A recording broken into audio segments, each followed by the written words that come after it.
Okay, I want to talk to you today about the theories of development.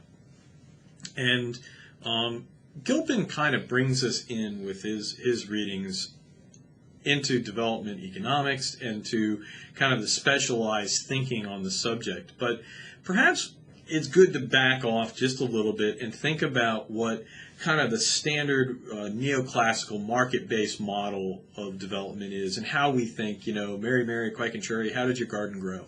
And how does an economy grow?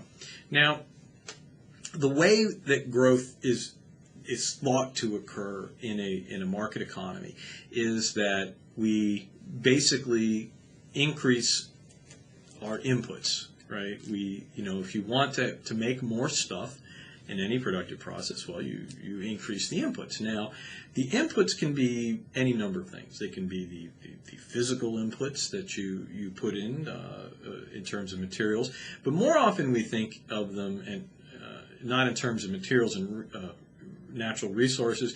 We think of them in terms of the factors of production, and these are generally divided into labor and capital. And you can always grow, and economies do grow when their factors increase. And one factor, obviously, is labor. And so economies will grow if the labor supply grows. Now, historically, this has not always been a happy source of growth, in that if your population grows at a very fast rate, you're making more stuff, but are you necessarily, when we divide it up amongst everyone, does everyone have more stuff individually? And in fact, the general trend, if labor grows and capital doesn't, very often what you get is into a situation of diminishing returns where you're adding more and more people, but we're getting less and less growth with each additional person. And this was especially the case back when agricultural production was the primary industry, and land was the major form of capital. Land is finite. You have only so much arable land in a country, and in any given country, as the population would grow, you'd have more and more people farming the same amount of land. And so over time, what would happen is you'd put, the best land goes in first and is in production, and as more and more people are there, either we divide the land into smaller plots, which then are perhaps less efficient to farm, or people go and they start clearing less and less desirable land. And if you've ever seen Sergeant York, Alvin York has got the hill, the top land, and it only produces half as much as the people with the bottom land, and there's that idea. I often talk about the back 40 that a farmer will have. The front 40, which is the easy to get to, most productive land. Then he has the back 40, which is this other land that's maybe not as good. And the idea, though, is as you're increasingly working the top land or the back 40, you're putting things into production, and they're producing less and less. And so your per capita income drops. Even though the total gross national product may be increasing, the per capita income decreases. And this is what happened back in the bad old days, and was actually very much a pattern that a guy named Malthus identified, and it was called a Malthusian cycle. And this is a cycle where the population grew and production, per capita income dropped. Eventually you had surplus population, and then you had people living in cities, and then, because land is scarce, we start fighting wars over it, and then wars start, and people stop producing, and then there's famine, pestilence. Next thing you know, someone's ringing a bell saying, bring out your dead. And that's kind of a smug way or a smirky way of saying, talking about Malthusian cycles. The whole point in that is increasing production through increasing the factor of labor is often not seen as really being the way you want to go.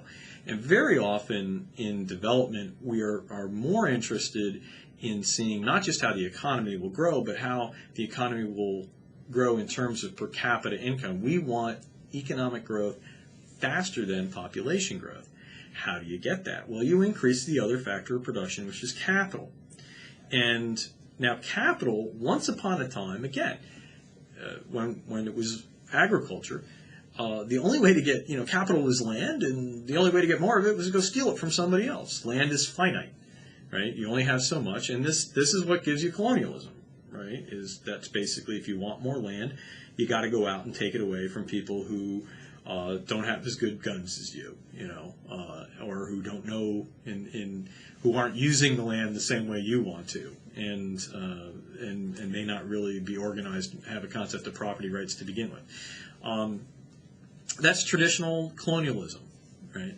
Today, we're past agricultural production and thankfully past colonialism, and we're in a world where capital is still available, but capital is reproducible. The capital you use to do anything is machinery. I've got a computer right here. I've got a camera right there.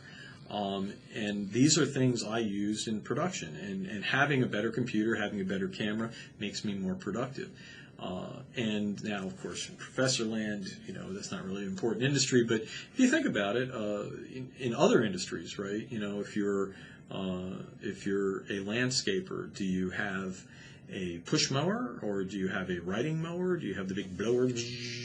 Or do you have something even more impressive and bigger? The more capital you have, the more you can do with one person. Write that across any economy, right?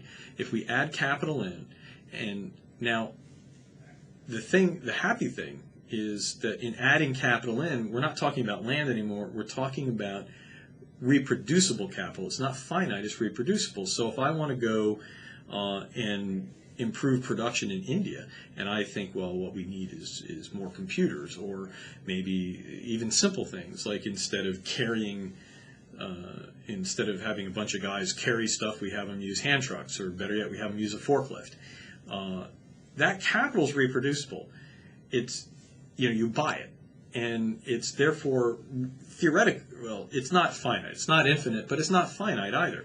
If everyone wants more, they can all have more, right? And the trick is just to have money to buy it. So very often, when you look at developing nations, the question is, well, as they're developing, kind of in a neoclassical point of view, kind of the old market economy point of view, the question of how to grow a developing nation's economy was, how do we get investment in there, right? How do we bring capital into this system? And foreign direct investment tends to be a very important source of that. And so you have to be open to that. But that causes problems, right? A lot of people don't like foreign direct investment. There's been, as a result of colonialism, there was a large backlash against companies bringing in investments and owning things inside a country and then taking profits out. But that notwithstanding, the classic solution to growing an economy is add capital, have savings, right? So your population can save, or you can get foreign direct investment. Now, that's the neoclassical view. The revisionist view of this, or the dependency theory view, which kind of Gilpin kind of skitters over, he totally talks about it in there. Those guys have a very different view of the world than the neoclassicists. They tend to view economics not being about mutual gain, but about exploitation.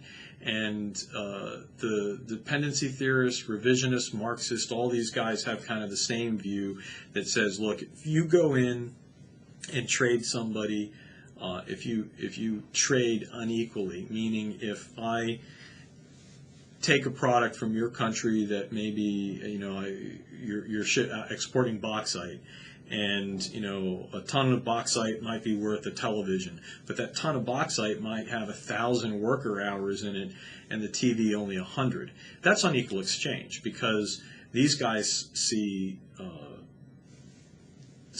value in terms of the amount of labor in it, and so they would argue that this system of saying that through your market prices, saying that a ton of bauxite is worth a TV is inherently unfair. It leads to unequal exchange, and the dependency, revisionist, Marxist guys question the international system at its very foundation, saying, look, you have this market system, but it's being driven by the Western states, and they're setting prices through this market mechanism which values manufactured goods over these others. It doesn't take into account the labor involved, and so it kind of perpetuates unequal exchange.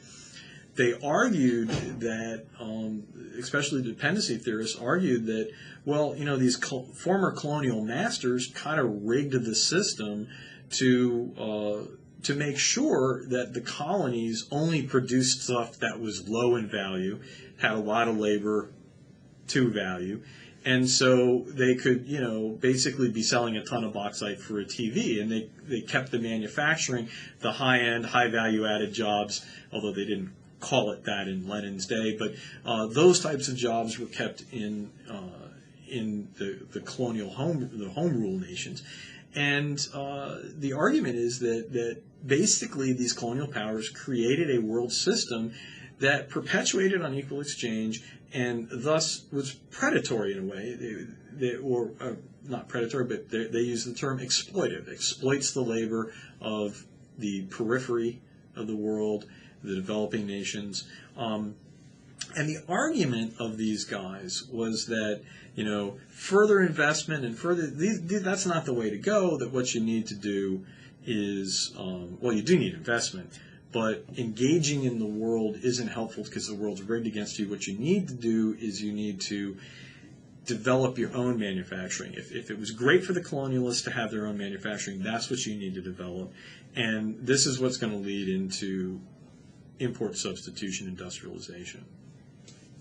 So that's just some background stuff that I feel kind of goes with the Gilpin. Gilpin goes into the development economics and kind of the backlash against that in great detail. And that's a really important story. But I wanted to give this little background. In the next video segment, I am going to talk about import substitution industrialization versus export-led growth, and why the first one is not as good as the second.